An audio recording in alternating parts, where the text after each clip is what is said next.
Halo semuanya, kami dari kelompok Anis, singkatan dari Anak-anak Manis. Kali ini kita akan mempresentasikan hasil final project kami tentang implementasi model bidirectional encoder representation from transformers atau disingkat BERT pada Large Language Model untuk menentukan topik pembahasan dalam analisis sentimen. Nah, sebelum ke topik pembahasannya, saya akan memperkenalkan anggota kelompok saya. Yang pertama ada Prahara Arinugroho sebagai ketua kelompok Anis, dan saya sendiri Tiffany Sabetoy, dan kedua teman saya Winda Handayani dan Ahmad Syami. Sebelum ke pembahasan yang lebih mendalam, saya akan menjelaskan sedikit tentang latar belakang proyek kami. Oke, seperti yang kita ketahui, di zaman sekarang media sosial sangat berperan penting dalam kehidupan kita. Bukan hanya sebagai sarana komunikasi, tetapi juga sebagai tempat berbagi informasi dan membangun komunitas. Dengan jutaan opini pengguna yang diunggah setiap harinya, tantangan terbesar mulai muncul. Bagaimana memahami apa yang sebenarnya dirasakan dan dibicarakan oleh pengguna secara cepat dan akurat? Disinilah analisis sentimen menjadi kunci. Tidak cukup hanya mengetahui apakah opini itu positif, negatif, atau netral. Kita juga perlu memahami konteks dan topik utama yang diangkat oleh pengguna. Misalnya kritik terhadap fitur tertentu, apresiasi pada konten, atau saran untuk perbaikan. Untuk menjawab tantangan ini, proyek ini menggabungkan dua teknologi canggih, yaitu BERT untuk mengklasifikasi sentimen dan LLM untuk mengekstrak topik utama dari data sentimen. Nah, untuk tujuan proyek kali ini akan dijelaskan oleh teman saya Ari. Untuk Ari, dipersilakan. Terima kasih Tiffany. Selanjutnya saya akan menjelaskan tujuan dan manfaat proyek ini. Pada tujuan itu terdapat 5 poin, yaitu satu, meningkatkan pemahaman opini pengguna di suatu postingan sosial media. Selanjutnya, klasifikasi sentimen yang akurat. Pada proyek ini menggunakan model Deep Learning BERT. Yang ketiga yaitu identifikasi topik utama untuk membantu mencari tahu apa topik yang dibicarakan di suatu postingan sosial media. Pada proyek ini menggunakan LLM. 4. Pengolahan data teks tidak terstruktur. Dan 5. Yaitu penerapan wawasan dalam pengambilan keputusan setelah mendapatkan topik yang ramai dibicarakan. Selanjutnya yaitu manfaat proyek. Terdapat dua manfaat dari proyek ini, yaitu manfaat teknis dan manfaat bisnis. Pada manfaat teknis yaitu satu, peningkatan akurasi analisis sentimen, di mana model BERT ini memungkinkan analisis sentimen yang lebih akurat dibanding model tradisional. Selanjutnya, pemrosesan data tidak terstruktur, integrasi teknologi lanjutan. Proyek ini menggunakan model BERT dan LLM untuk menganalisis sentimen dan mengekstrak topik dari dataset yang digunakan. Selanjutnya, peningkatan pemahaman kontekstual, tidak hanya sentimen tetapi juga mengidentifikasi topik utama yang relevan dengan opini para pengguna sosial media. Selanjutnya, manfaat bisnis yaitu peningkatan strategis media sosial, efisiensi pengolahan platform, pengambilan keputusan yang lebih baik, dan juga meningkatkan loyalitas pengguna. Selanjutnya, penjelasan akan dilanjutkan oleh teman kami yaitu Winda. Selanjutnya adalah lingkup project. Lingkup project ini terdiri dari tujuan project, yaitu mengembangkan model deep learning untuk klasifikasi sentimen menggunakan BERT. Yang kedua, ekstraksi topik, yaitu memanfaatkan Google Gemini atau LLM. Yang ketiga, ada platform, yaitu mengembangkan dan evaluasi dilakukan di Google Collaboratory untuk fleksibilitas komputasi. Yang keempat, ada teks opini pelanggan yang berupa ulasan produk, komentar media sosial, dan survei pengguna. Kelima ada bahasa yaitu data teks dalam bahasa Inggris. Keenam ada kategori sentimen positif, negatif atau dan juga netral. Ketujuh ada tools yaitu pustaka Python seperti Transformer dan Longchain. Yang kedelapan adalah hasil akhir yaitu klasifikasi sentimen struktur dan juga data topik utama untuk setiap kategori sentimen. Selanjutnya ada deskripsi dataset, yaitu digunakan dalam proyek ini adalah sentimen underscore analysis.csv yang berisi teks yang memiliki label sentimen yang menunjukkan perasaan atau opini yang terkandung dalam teks tersebut. Dataset ini terdiri dari kolom-kolom, yaitu satu ada teks, yaitu teks ini opini atau perasaan yang berupa kalimat atau paragraf. Kedua ada sentimen, yaitu berupa kategori sentimen. Ketiga ada positif, yaitu berupa sentimen positif seperti gembira, senang, dan juga pujian. Yang selanjutnya ada negatif, yaitu seperti marah, kecewa, dan kritik. Dan terakhir ada netral, yaitu sentimen netral atau tanpa opini kuat. Selanjutnya akan dilanjutkan oleh teman saya, Tiffany. Oke, lanjutnya ke tahapan project. Yang pertama ada EDA. EDA itu adalah analisis struktur data, distribusi, sentimen, waktu, dan platform. Lalu ada dua, ada pre-processing, itu adalah bersihkan teks, ubah ke lowercase, ada tokenisasi dengan BRT. Lalu yang ketiga ada training model, ada latih model BRT untuk klasifikasi sentimen. Yang keempat ada evaluasi, gunakan metrik akurasi, precision, recall and F1 score. Lalu yang kelima ada LLM, ekstrak topik utama dari prediksi sentimen menggunakan LLM. Dan yang terakhir adalah analisis hasil, visualisasi tren sentimen dan topik untuk wawasan opini publik. Oke, selanjutnya ada tools dan teknologi. Yang pertama ini untuk platform kita menggunakan Google Colab yang karena gratis juga mendukung GPU dan kompatibel dengan library terbaru. Untuk library-nya nih kita ada banyak, kita menggunakan Pandas dan NumPy ini untuk pengolahan data, ada Matplotlib dan Seaborn itu untuk visualisasi data, lalu Transformers dan PyTorch itu untuk implementasi BERT dan pelatihan model, ada Streamlit dan PyNGRock untuk antarmuka web interaksi dan akses online. Lalu ada LangChain dan Gemini API ini untuk ekstraksi topik dengan LLM. Lalu ada ReNOS, Processing Text dan Management File. Ada Skylearn ini untuk train test split dan evaluasi model. Lalu ada Google.Colab dan GetPass ini untuk integrasi file dan input API Kiaman. Oke, selanjutnya. Baik, saya akan menjelaskan tentang model deep learning yang kita gunakan dalam proyek kali ini. Kita menggunakan bidirectional inferred representative from transformers untuk melakukan klasifikasi sentimen. Model ini akan digunakan untuk melakukan klasifikasi teks dengan 3 kelas sentimen, yaitu negatif, netral, dan positif. BERT adalah salah satu model deep learning yang dikembangkan oleh Google untuk tugas-tugas pemrosesan data alami atau NLP.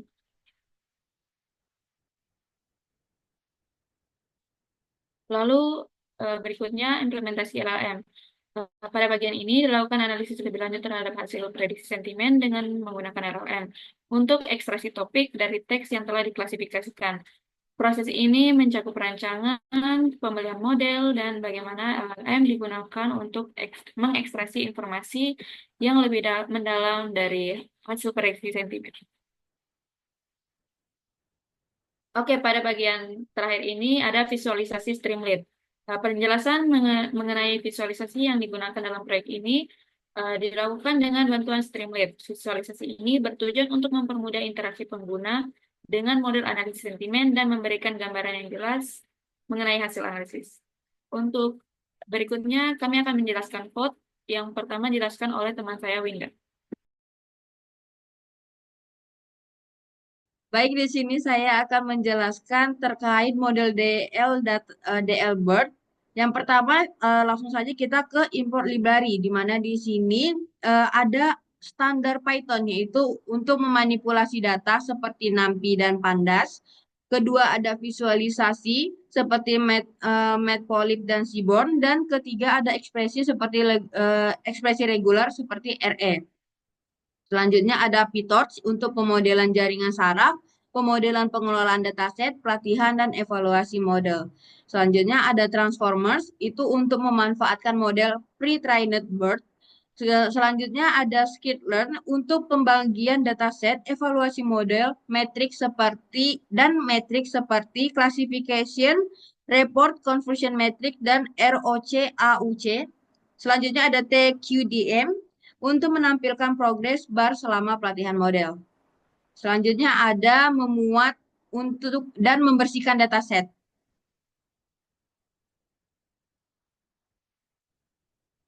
Dataset dengan nama sentiment_analysis.csv dimuat menggunakan Pandas.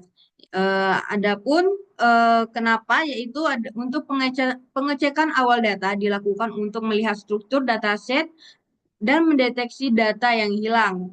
Yang kedua, untuk penghapusan duplikasi dilakukan agar data tidak memiliki entry berulang. Yang ketiga adalah membersihkan teks menggunakan fungsi advance_clean_text yang melibatkan penghapusan URL, penghapusan karakter non-alfabet, dan pengubahan teks menjadi huruf kecil. Yang ketiga ada encoding label sentimen. yaitu label sentimen yang berupa teks berupa netral, positif, dan negatif diubah menjadi nilai numerik menggunakan peta atau mapping. Seperti netral jadi 0, positif jadi 1, negatif jadi 2. Selanjutnya ada tokenisasi teks. Model membutuhkan data input dalam bentuk token. Tokenisasi dilakukan menggunakan BERT tokenizer dan model pre-trained atau BERT based uncaged. Proses ini memastikan teks diubah menjadi format yang dapat diterima oleh BERT. Selanjutnya adalah membuat dataset PyTorch, yaitu sebuah kelas sentimen dataset didefinisikan untuk menangani data dalam format PyTorch. Kelas ini mengelola seperti tokenisasi teks, pembuatan tensor input yang berisi token dan label. Selanjutnya ada model dan optimizer. Yang pertama itu adalah model BERT.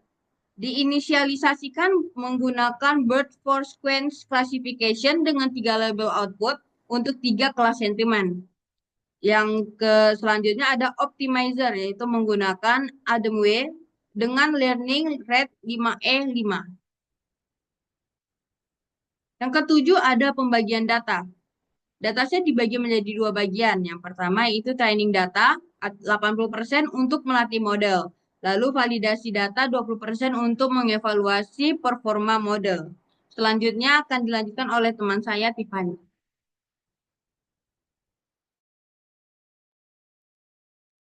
Oke, baik, saya akan melanjutkan penjelasan code-nya. Berikutnya adalah proses pelatihan. Jadi model ini dilatih dengan 10 approach menggunakan data loader untuk memproses data secara batch. Selama pelatihan, model berada dalam model pelatihan dengan metode model train, menggunakan fungsi loss, cross entropy loss untuk menghitung error. Setelah setiap batch, optimizer diperbarui untuk meminimalkan loss berdasarkan parameter yang dioptimalkan. Akurasi model pada data validasi dihitung di akhir approach, dan jika akurasi yang dicapai lebih tinggi dari sebelumnya, model akan disimpan. Lanjut, evaluasi model. Oke, setelah proses pelatihan selesai, performa model dievaluasi menggunakan classification report untuk memberikan metrik seperti precision, recall, dan advanced score pada setiap kelas, serta confusion matrix untuk menunjukkan distribusi prediksi model terhadap label sebenarnya dalam bentuk matriks. Data dari evaluasi ini divisualisasikan menggunakan heatmap dengan bantuan library Seaborn, sehingga memberikan gambaran yang jelas tentang kekuatan dan kelemahan model dalam mengklasifikasi data. Visualisasi ini membantu menganalisis performa model secara mendalam untuk setiap kelas yang diprediksi. Lanjut, probabilitas dan ROCI. Oke, jadi probabilitas kelas akan dihitung dengan fungsi softmax dari Longitch model. Nilai ini digunakan untuk menghitung ROC-IOC dengan metode OVR. Lanjut di penyimpanan model. Oke, jadi model dengan akurasi terbaik disimpan dalam format .pad dan menggunakan torch save. Model ini disimpan pada direktori yang telah ditentukan dengan nama file yang mencantumkan akurasi tertinggi. Lalu yang terakhir ada output. Akurasi terbaik yang dicapai selama pelatihan dicetak untuk memberikan gambaran tentang performa model secara keseluruhan. Selain itu, classification report, confusion matrix, dan score ROC-IOC ditampilkan untuk evaluasi yang lebih mendalam terhadap kemampuan klasifikasi model dari setiap kelas. Model tersebut dengan akurasi terbaik akan disimpan ke direktori yang telah ditentukan dalam format .pad. Untuk selanjutnya, penjelasan LLM akan dijelaskan oleh teman saya.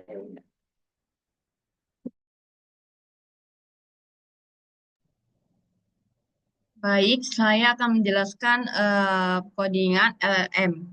Pertama, langsung saja yaitu persiapan dan pemanggilan library, yaitu kode diawali dengan mengimpor berbagai pustaka yang diperlukan seperti Torch dan Transformer untuk memanfaatkan model dari Hugging Face, ada Pandas untuk memanipulasi dataset berbasis data frame, Longchain dan Longchain underscore Google underscore genai untuk integrasi LLM dalam ekstraksi topik. Dan terakhir ada OS dan RE untuk memanipulasi file dan membersihkan teks. Selain itu, model BERT yang telah dilatih sebelumnya dimuat dari lokasi tertentu di Google Drive menggunakan PyTorch. Model dikonfigurasi untuk berjalan pada perangkat keras GPU jika tersedia. Selanjutnya adalah pengunggahan file CSV. Pengguna diminta untuk mengunggah file CSV yang akan diproses. File ini kemudian disimpan di direktori yang sama dengan model. Yang selanjutnya adalah pembersihan teks, yaitu fungsi advanced underscore clean underscore text digunakan untuk membersihkan teks dari elemen-elemen yang tidak diperlukan seperti URL, karakter spesial, huruf kapital. Kolom teks yang bersih disimpan ke dalam kolom baru bernama cleaned underscore text. Selanjutnya adalah tokenisasi dengan BERT. Tokenizer BERT digunakan untuk mengubah teks bersih menjadi bentuk yang bisa diproses oleh model, sebuah kelas dataset khusus atau sentiment dataset. Dibuat untuk memuat data tokenisasi ini agar siap digunakan pada tahap prediksi. Selanjutnya ada prediksi sentimen, yaitu model BERT melakukan prediksi sentimen pada teks menggunakan fungsi softmax dan argmax. Prediksi ini diklasifikasikan dalam 3 label, yaitu neutral dengan angka 0, positif angka 1, dan negatif angka 2. Hasil prediksi disimpan ke dalam kolom baru pada dataset selanjutnya dengan nama predicted underscore sentiment. Selanjutnya adalah memisahkan data berdasarkan sentimen, yaitu dataset dipisahkan menjadi 3 subjek. Data dengan sentimen positif, data dengan sentimen negatif, dan juga data dengan sentimen netral. Selanjutnya akan dijelaskan oleh teman saya, Ahmad Simi. Oke, baik. Saya akan menjelaskan integrasi dengan LangChain LLM. Jadi pengguna ini diminta memasukkan API key untuk menggunakan layanan LLM berbasis Google Gemini. Lalu ada ekstraksi data berdasarkan sentimen. Pengguna juga diminta memasukkan salah satu sentimen yang diinginkan, positif, negatif, atau netral. Fungsi get data by sentimen mengekstrak data teks berdasarkan sentimen tersebut dari subset yang telah dibuat. Lalu jika untuk sentimen tertentu tidak tersedia, pengguna akan diberi notifikasi bahwa tidak ada sentimennya. Lalu untuk ekstraksi topik dari LLM, fungsi extract topic from text memanfaatkan LangChain untuk mengidentifikasi topik utama dalam kumpulan teks yang telah dipilih berdasarkan sentimen. Hanya sejumlah teks tertentu yang digunakan, maksimalnya 5 contoh. LLM diinstruksikan untuk mengekstrak topik dari kumpulan teks ini dengan memberikan prompt yang relevan. Lalu untuk menampilkan hasil, pengguna tuh diminta diberikan teks-teks dari data dengan sentimen tertentu, lalu topik utama yang diekstraksi dari teks tertentu juga. Itu saja dari saya dan akan dilanjutkan oleh ketua saya tentang visualisasi.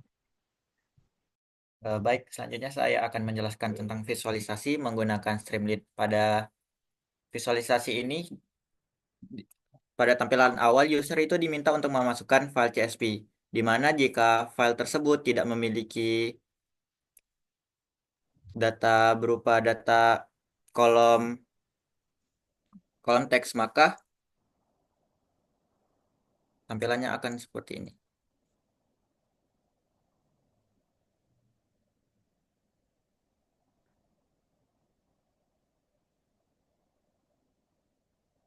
Nah, jika dataset tersebut tidak memiliki kolom, maka akan menampilkan file CSV harus memuat kolom teks. Selanjutnya yaitu memasukkan dataset yang benar nih, maka akan menampilkan sebagai berikut. Nah, user dapat memilih nih sentimen apa yang mau ditampilkan, positif, negatif, maupun netral. Pada selanjutnya itu akan menampilkan datasetnya. Jika di scroll ke kanan akan menampilkan data yang sudah dibersihkan dan juga sentimennya. Selanjutnya yaitu memasukkan API key.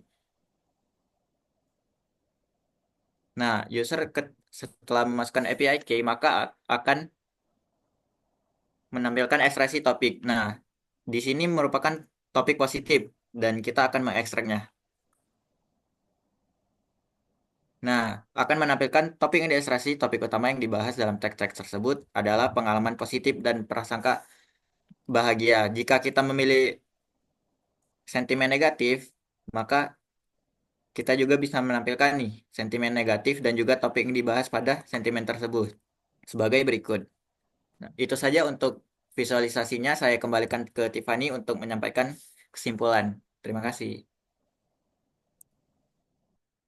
Baik, dari semua penjelasan teman-teman saya menarik kesimpulan untuk proyek kali ini membuktikan keberhasilan model BERT dalam analisis sentimen teks melalui proses pembersihan data, tokenisasi, dan pelatihan. Model ini mencapai akurasi tertinggi sebesar 0,7848. Hasil ini menunjukkan bahwa pendekatan BERT berbasis Transformers lebih unggul dalam memahami konteks dan makna teks dibandingkan metode lain. Baik, sekian dari presentasi kelompok Anis. Sebagai penutup, saya ingin mengucapkan terima kasih yang sebesar-besarnya kepada Celered atas semua bimbingan dan pembelajaran yang sudah diberikan selama 4 bulan ini. Semua ilmu yang kami dapatkan sangat berarti dan setiap dukungan yang diberikan membuat kami semakin berkembang. Terima kasih sudah menjadi bagian dari perjalanan kami, memberikan tantangan yang bermanfaat, dan terus mendorong kami untuk terus belajar lebih banyak. Kami berharap kami bisa bertemu di kesempatan yang lain. Sekali lagi terima kasih banyak Solares untuk segala waktu, dedikasi, dan semangatnya. Semoga kita terus maju dan sukses bersama. Terima kasih.